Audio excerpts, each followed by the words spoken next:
తిమోతికి రాసిన మొదటి పత్రికలో నుండి మొదటి అధ్యాయం 14వ వచనం. మరియు మన ప్రభు యొక్క కృపయు క్రీస్తు యేసునందున విశ్వాసమును ప్రేమయు అత్యధికముగా విస్తరించెను.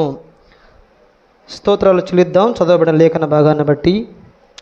ప్రియ ప్రభువా, మీకు స్తోత్రాలు వందనాలు చెల్లిస్తున్నాం. చదవబడిన లేఖన భాగమును దీవించి ఆశీర్వదించి మాకు ఆరాధనకు సహాయకరముగా మీరే మాకు మాటలు అందించుదురని ప్రభునామమున స్తోత్ర వందనము చేసి ఆరాధిస్తున్నాము తండ్రి, ఆమేన్. ప్రియులారా, ఈ ఉదయకాల సమయంలో ప్రభువుని ఆరాధించబద్దులమై ఉన్న మనము ప్రభువును సమీపించి ఆయన సన్నిధిలో మన హృదయపూర్వకమైనటువంటి జిహ్వా ఫలములు సమర్పించుటకు వచ్చిన మనము ఆయన పరిశుద్ధ గ్రంథంలో నుండి ఈ మాటను మనం చదివి ఉన్నాం. ఏంటయ్యా అంటే, మనము మన ప్రభు యొక్క కృపను క్రీస్తు యేసునందు ప్రేమను అత్యధికముగా విస్తరించుననే మాట చదువుకుందాం. మన తండ్రి అయిన దేవుడు ఆయన కృప చూపాడు. కుమారుడైనటువంటి క్రీస్తు యేసు యొక్క ప్రేమ విస్తరించబడింది. తండ్రి కృప విస్తరించబడింది, కుమారుని ప్రేమ విస్తరించబడింది. తండ్రి కృప ఏంటి, కుమారుని యొక్క ప్రేమ ఏంటి అంటే, తండ్రి తన కుమారుని ఈ లోకానికి పంపడానికి ఇష్టపడ్డాడు. కుమారుడు తండ్రి చెప్పిన రీతిగా ఈ లోకమునకు దిగి రావడానికి ఆయన ఇష్టపడ్డాడు. అదే 15వ వచనంలో చెప్తున్నాడు చూడండి. పాపులను రక్షించుటకు క్రీస్తు యేసు లోకమునకు వచ్చెను. తండ్రి మాట ప్రకారముగా కుమారుడు ఈ లోకమునకు దిగి వచ్చాడు. ఎందుకయ్యా అంటే, పాపులను రక్షించుటకు ఈ లోకానికి దిగి వచ్చాడు. ఈ పాపులకు రక్షించుటకు దిగి వచ్చినటువంటి ఈ ప్రియ కుమారుడు లేదా తన కృపను వెల్లడిపరచిన ప్రభువు ఎలాంటి వారయ్యా అంటే, ఒక 5 మాటలు మనకు జ్ఞాపకం చేస్తున్నాడు 17వ వచనంలో. ఆయన ఎలాంటి వాడు, ఎందుకు ఆయన మనం స్తుతించబద్దులమై ఉన్నామంటే, ఆయన సకల యుగములలో రాజు. ఎప్పుడంటే ఆయన రాజు సకల యుగాలలో రాజు. ఒక్క యుగములోనే కాదు, ఆయన సకల యుగాలలో రాబో యుగములలో కూడా ఆయనే రాజు. ఆయనే రాజు కాబట్టి ఆయన్ని మనం స్తుతించాలి, గణపరచాలి. ఆయన రాజుగా ఉన్నాడు కాబట్టి షెరూబులు కెరూబులు ఆయన స్తుతిస్తూ ఉన్నారు. మనము కూడా ఆయన్ని సమీపించిన మనము రాజుని మనం స్తుతించాలి. లోకరీతిగా మనం ఆలోచన చేసినట్లయితే ఏ రాజునైనా అక్కడ ఉన్నటువంటి సైనికులు ఆయన స్తుతించాలి, ఆయన్ని గణపరచాలి, ఆయన్ని పొగడాలి. అది లోక ధర్మము. కానీ మన ఆత్మీయ ధర్మం ఏంటంటే, ఆ సకల యుగములలో రాజు అయినటువంటి ప్రభువును మనము స్తుతించాలి. స్తుతించబద్దులమై ఉన్నాం. అందుకే ఈ దినమున ఆయన సన్నిధిలో మనము చేరి ఉన్నాం. ఎందుకంటే ఆయన సకల యుగములలో రాజు. రెండవది, అక్షయుడైన దేవుడు ఆయన. అలాగే ఆయన అదృశ్యుడు. ఆయన వాక్య రూపముగా ఉన్న ప్రభువు, అదృశ్యుడైన ప్రభువు ఆయన తన ప్రేమను అత్యధికంగా విస్తరించాడు. ఏ రీతిగా? ఆత్మస్వరూపుడైన దేవుడు మానవాకారముగా మన మధ్యకు దిగి వచ్చాడు. మనకు ఆయనే ప్రత్యక్షపరచుకున్నాడు. ఆత్మను చూడగలమా మనం? ఆత్మను ఎవరన్నా చూడగలిగారా? ఎవరు చూడలేరు. కానీ ఆ ఆత్మ ఉన్న ప్రభువే శరీరధారిగా మన మధ్యకు దిగి వచ్చాడు. అదృశ్యుడైన దేవుడు మనకు దృశ్యములుగా కనబడడానికి ఆయనే మన మధ్యకు దిగి వచ్చాడు. అలాగనే అద్వితీయుడైన, ప్రారంభము నుండే ఉన్నటువంటి దేవుడు, అద్వితీయుడు, అన్ని నామముల కంటే పైనామము కలిగినటువంటి దేవుడుగా ఉన్నాడు. అందుకే ఆయన మనము స్తుతించబద్దులమై ఉన్నాం. ఇంకొక మాట చూసినట్లయితే 8వ వచనంలో ఉంది, అదే మొదటి అధ్యాయంలో. అయినను ఆయన ఎవరంట? శ్రీమంతుడగు దేవుడు. ఎలాంటి వాడు? శ్రీమంతుడు. ఆయన సకల యుగంలో రాజు. అలాగే ఆయన అక్షయుడు, అదృశ్యుడు, అద్వితీయుడు, శ్రీమంతుడు. ఇన్ని గొప్ప లక్షణాలు కలిగినటువంటి దేవుడు, ఇన్ని గొప్ప లక్షణాలు ఉన్నటువంటి దేవుడు ఆయన కృపను మన ఎడల విస్తరింపచేశాడు. ఇన్ని లక్షణాలు ఉన్నటువంటి కుమారుడు మన ఎడల ప్రేమను వెల్లడిపరిచాడు. ఈ తండ్రి కుమారుడు ఎవరయ్యా అంటే, ఆయన ఎందుకు ఈ రీతిగా ఉన్నాడంటే 2వ అధ్యాయంలో 5వ వచనంలో ఉంది, దేవుడు ఒక్కడే, దేవుడు ఒక్కడే, దేవునికిని నరులకు మధ్యవర్తి ఒక్కడే, ఆయనే ఎవరంట? క్రీస్తు యేసు అయిన నరుడు.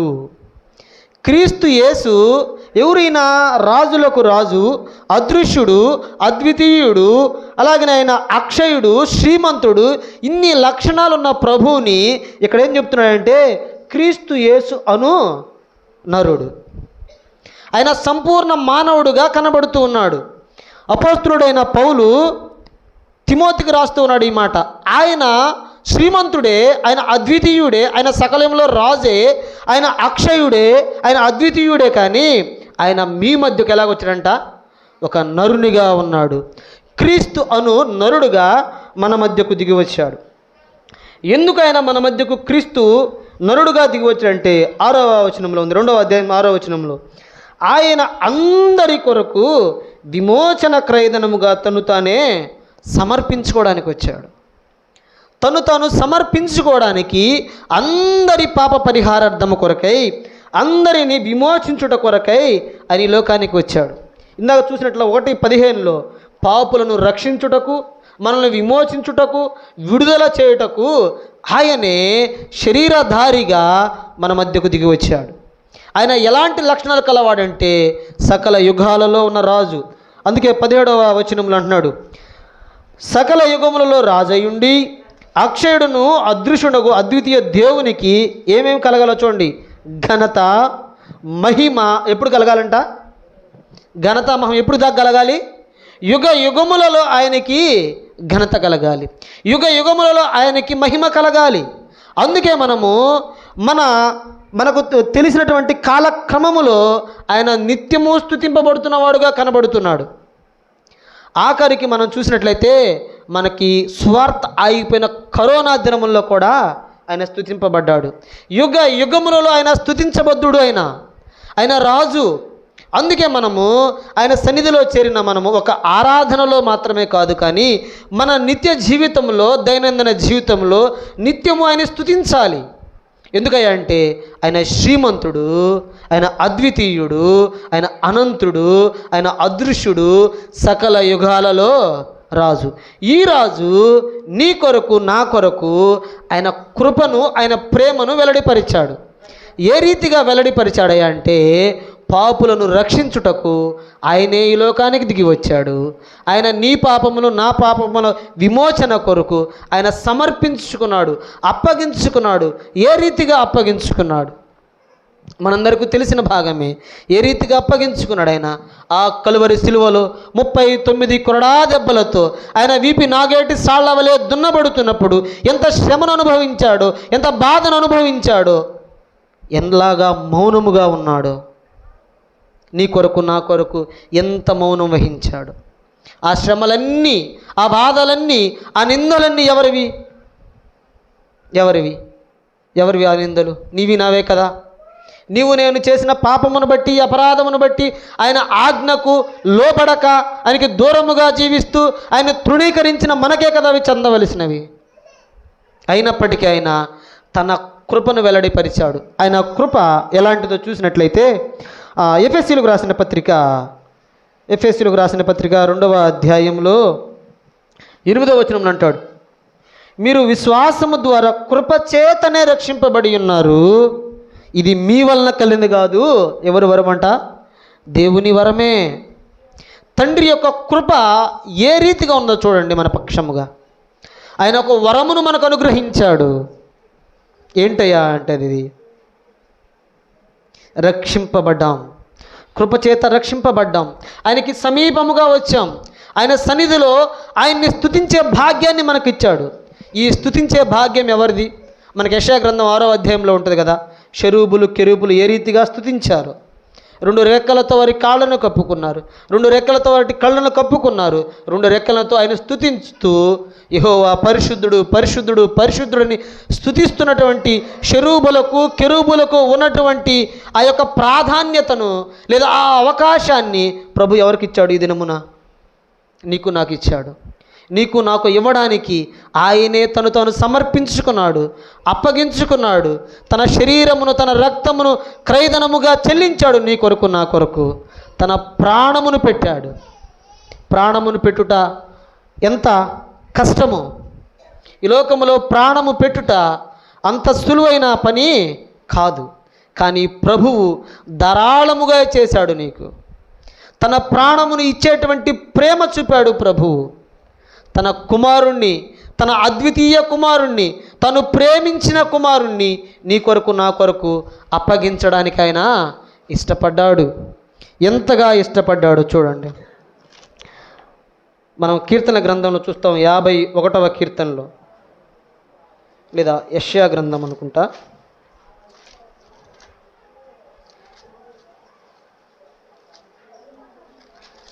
క్షమించాలి, 53వ అధ్యాయం యెషయా గ్రంథంలో చెప్తాడు ఏ రీతిగా ఆయన ఎంతగా ఆయన శ్రమ పడుతున్నప్పటికీ తండ్రి కుమారుని బట్టి ఆయన సంతోషించిన వాడు చూస్తున్నాడు. 11వ వచనం, 53:11లో, అతడు తనకు కలిగిన వేదన చూచి తృప్తి నొందెను. ఆయన తృప్తి పొందుతున్నాడంట ఆ వేదనను బట్టి. ఆ వేదనలో ఆయన బాధపడలేదు కానీ తృప్తి పొందాడు. ఎందుకంటే నిన్ను ఆయన రక్షించుకోవడానికి. ఈయన రక్షింపబడ్డాడు, ఈయన ప్రియకుమారుడు రక్షించబడుతున్నాడు అనేటువంటి ఆయనకున్నటువంటి ఆశలో ఆయన తృప్తి పొందుతున్నవాడుగా కనబడుతూ ఉన్నాడు. అలాంటి తృప్తి నీకుందా? అలాంటి తృప్తిని మనం పొందుతున్నాం ఆరాధనలో. నాకు తండ్రిగా కలిగి ఉన్నాడు ప్రభువు, నా కొరకు తన రక్తమును క్రయధనముగా చెల్లించాడు, నేను ఆయన బిడ్డగా ఏర్పరచబడ్డాను, ఆయన సన్నిధిలో నా హృదయంను కృమ్మరించి ఆయన్ని స్తుతి యాగముగా నా హృదయంను అర్పిస్తున్నాననే తృప్తి ఉందా మనకి?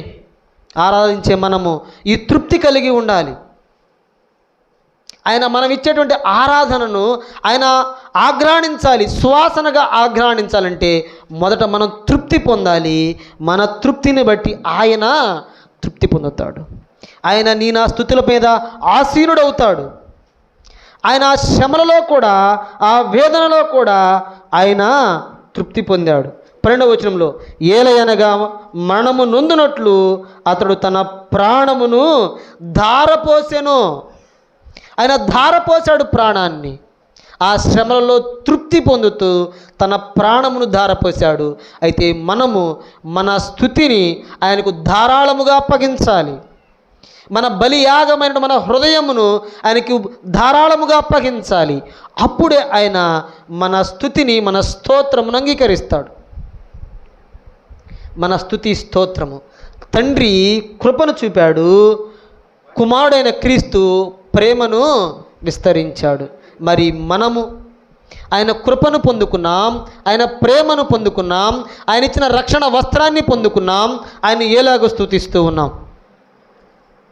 ఆయన్ని స్తుతించే విధానము, ఆయన బలలో చేయి వేసే విధానము ఏ రీతిగా ఉన్నది? నేను త్రోగుంటలో మీటింగ్ జరిగినప్పుడు అబ్రహాం లింకన్ గారు చెప్పారు ఆరాధన గురించి. ఆ యొక్క బల్లను వివేచించకుండా బలలో చేయి వేసేవారుగా ఉంటున్నారంట. దానికి ఉన్న ప్రాధాన్యతను ఎరుగకుండా ఆరాధించే బిడలుగా ఉన్నారంట. ఆరాధన ప్రాముఖ్యత ఏంటంటే మనందరము యాజకులమంట. యాజకుని ధర్మం ఏంటి? యాజకుని ధర్మం ఏంటి? బలి అర్పించడం. ప్రభువుకి ఈ యొక్క పాపుల నుండి ఇచ్చినటువంటి ఆ బలిని వారి మధ్యవర్తిగా ఉండి అర్పించడం. ఈ సమయంలో మన ఈ సన్నిధిలో ఉన్న మనము ఒక యాజకునిగా ఉన్నాం. ఎందుకంటే మన హృదయమును బలిగా అర్పిస్తున్నాం ఆయనకు, యాజకత్వం చేస్తున్నాం. ఇక్కడ కూర్చున్న ప్రతి ఒక్కరూ యాజకులే. యాజక ధర్మాన్ని జరిగిస్తూ ఉన్నాం. మన ఆరాధన బలి ఆయనకి అప్పగిస్తూ ఉన్నాం. ఆనాడు కయ్యూని అర్పణ ఒప్పుకున్నాడా? హేబేలు అర్పణను అంగీకరించాడా? హేబేలు అర్పణ ప్రభువుకి అంగీకార యోగ్యముగా ఉన్నది, కానీ కయ్యూని అర్పణ ప్రభువుకు అంగీకారముగా లేదు. అయితే ఈ దినమున మనం అప్పగించిన అర్పణ ప్రభువుకి ఎలాగ ఉన్నది? అంగీకరించే అర్పణకు ఉన్నదా? కయ్యూని వలె అర్పణ అప్పగిస్తున్నామా? తండ్రి అయితే అప్పగించాడు, తన కుమారుని మన కొరకు అప్పగించాడు. అందులో ఏ యొక్క ఉద్దేశము లేదు ఆయనకి, ఆయన లాభం ఏమీ లేదు. కానీ నీవు నేను అర్పించే దానిలో కూడా ప్రభువుకు ఇంపుగా ఉండాలి. అలాంటి అర్పణ మనం అర్పించాలి. ఆయన ఏమి కోరకుండానే నీ నుండి నా నుండి తన కుమారుణ్ణి ధారాళముగా తన ప్రాణమును క్రయధనముగా చెల్లించడానికి ఇష్టపడ్డాడు. అయితే మన హృదయాన్ని కృమ్మరించి మన హృదయము ఆయన మీద అప్పగించి ఆయన వైపు చూస్తూ ఆయనకే మన అర్పణ అర్పిస్తూ ఉన్నామా? ఎలాగుంది మన అర్పణ? మనం ఒకే శరీరమును ఒకే ఆత్మలో ఉన్నాం. అలాగే తండ్రి కుమార పరిశుద్ధాత్ములు ఒకే శరీరముగా ఒకే ఆత్మగా ఉన్నవారు నీ కొరకు నా కొరకు ఆయన అప్పగించుకున్నాడు. ఆయన శరీరాన్ని ధరించుకు ఉన్నాడు. మరి మనము ఆయన సన్నిధిలో ఒకే ఆత్మలో ఉన్నాం, ఒకే శరీరమనే ఒకే రక్తమును పానీయముగా పానము చేస్తూ ఉన్నాం. అయితే మనందరి ఆరాధన ఆయనకి యోగ్యముగా ఉండాలి. ఏ ఒక్కరి ఆరాధన కూడా ఆయన అయోగ్యంగా ఎంచకూడదు. ఎందుకంటే మనము ఒక శరీరము, ఏక శరీరముగా ఆయన సన్నిధిలో ఏర్పాటు చేయబడ్డాం. ఆయన ఏర్పరచుకున్నాడు మనలను ఆయన్ను స్తుతించడానికి, ఆయన గణపరచడానికి. ఎప్పటి వరకు? యుగములకు ఆయన్ని స్తుతించాలి, ఆయన గణపరచాలి, ఆయన మహిమపరచాలి. ఎందుకంటే ఆయన యుగములకు రాజు, అదృశ్యుడు, అద్వితీయుడు, ఆయన శ్రీమంతుడు, ఆయన ధనవంతుడై ఉండి నీ కొరకు నా కొరకు దరిద్రుడయ్యాడు. మన పాపములు విమోచించడానికి ఆయన సమర్పించుకున్నాడు. ఆయన శ్రమలు తండ్రికి ఇష్టమైన ఉంది. ఇటువంటి ప్రేమ ఆయన చూపి మన కొరకు ఆయన బలి అయి ఉండగా ఆయన సన్నిధిలో చేరిన మనము చూద్దామా? అపోస్తుల కార్యములు 10వ అధ్యాయములో మొదటి కొరింథీ పత్రిక అనుకుంటాను. మొదటి కొరింథీలకు రాసిన పత్రిక, కొరింథీలకు రాసిన మొదటి పత్రిక 10వ అధ్యాయములో 3వ వచనం చూడండి ఒకసారి. అందరూ ఆత్మ సంబంధమైన ఒకే ఆహారమును భుజించిరి, అందరూ ఆత్మ సంబంధమైన ఒకే పానము చేసిరి. ఏలయనగా తమ్ముడు వెంబడించిన ఆత్మ సంబంధమైన బండలోనిది త్రాగిరి. ఆ బండ క్రీస్తే. ఇక్కడ ఉన్న బండ క్రీస్తే. ఆ క్రీస్తులోనికి మనం వచ్చాం, ఆ క్రీస్తులో మనం ఏర్పరచబడ్డాం. ఆ క్రీస్తు యొక్క శరీరమును రక్తమును మనము పానముగా పుచ్చుకుంటున్నాం. ఎందుకంటే ఇది ఎక్కడి నుంచి వచ్చిన ఆహారము? పరలోకము నుండి దిగి వచ్చిన జీవాహారం. యోహాను సువార్త 6వ అధ్యాయం 53, 54 వచనాల్లో ఉంటుంది మనకి. చూడండి ఒకసారి. యోహాను సువార్త 6వ అధ్యాయము 53, 54 వచనాల్లో. కావున యేసు ఇట్లనెను, మీరు మనుష్య కుమారుని శరీరము తిని ఆయన రక్తమును త్రాగితేనే కానీ మీలో మీరు జీవము గలవారు కారు. ఎవరిలో అంట ఇది? కావున యేసు ఇట్లనెను, మీరు మనుష్య కుమారుని శరీరము తిని ఆయన రక్తమును త్రాగితేనే. మనుష్య కుమారుడు ఎవరు? క్రీస్తే. క్రీస్తు శరీరమును క్రీస్తు రక్తమును తిని త్రాగితేనే కానీ మీరు ఎవరు కారంట? మీరు జీవము గలవారు కారు. మనలో ఉన్న జీవం ఎవరిది? ఎవరు మనకు జీవమును ఊదింది? బొమ్మగా చేసి అందులో జీవమును ఊదినది తండ్రి అయిన దేవుడు జీవమును ఊదాడు. ఆ జీవము నీలో ఉండాలి అంటే, ఆ జీవము కలవారిగా నీవు ఎంచబడాలి అంటే ప్రభు చెప్తున్న మాట, ఆయన శరీరమును ఆయన రక్తమును త్రాగితేనే కానీ మీలో మీరు జీవము గలవారు కారు. మనలో జీవం ఉంది కదా, ప్రభు ఇచ్చిన జీవం ఉంది కదా. ఆయన జీవమును పొందుకున్న మనము ఒకే బండ అయినటువంటి క్రీస్తులో మనం ఆయన రక్తమును పానమును భుజిస్తున్న మనము, ఆయన జీవమును పొందుకున్న మనము ఎలాగ ఆయన స్తుతించాలి? ఆయన ఎలాంటి వాడు? ఎందుకు ఈ లోకానికి వచ్చాడు? మన కొరకు ఏ విధంగా క్రయధనముగా చెల్లించబడ్డాడు? మనకు తన శరీరాన్ని ఏ రీతిగా అప్పగించాడు? ఆయన బలలో చేయి వేస్తున్న మనము ఇవన్నీ వివేచన కలవారమై ఆయనకు మన ఆత్మను కృమ్మరించి ఆయన్ని ఆరాధించే వారముగా ఉండాలని ఈ మాటలతో ముగిస్తూ ఉన్నాం. దేవుడు ఈ మాటలు దీవించి ఆశీర్వదించునుగాక. ఆమేన్.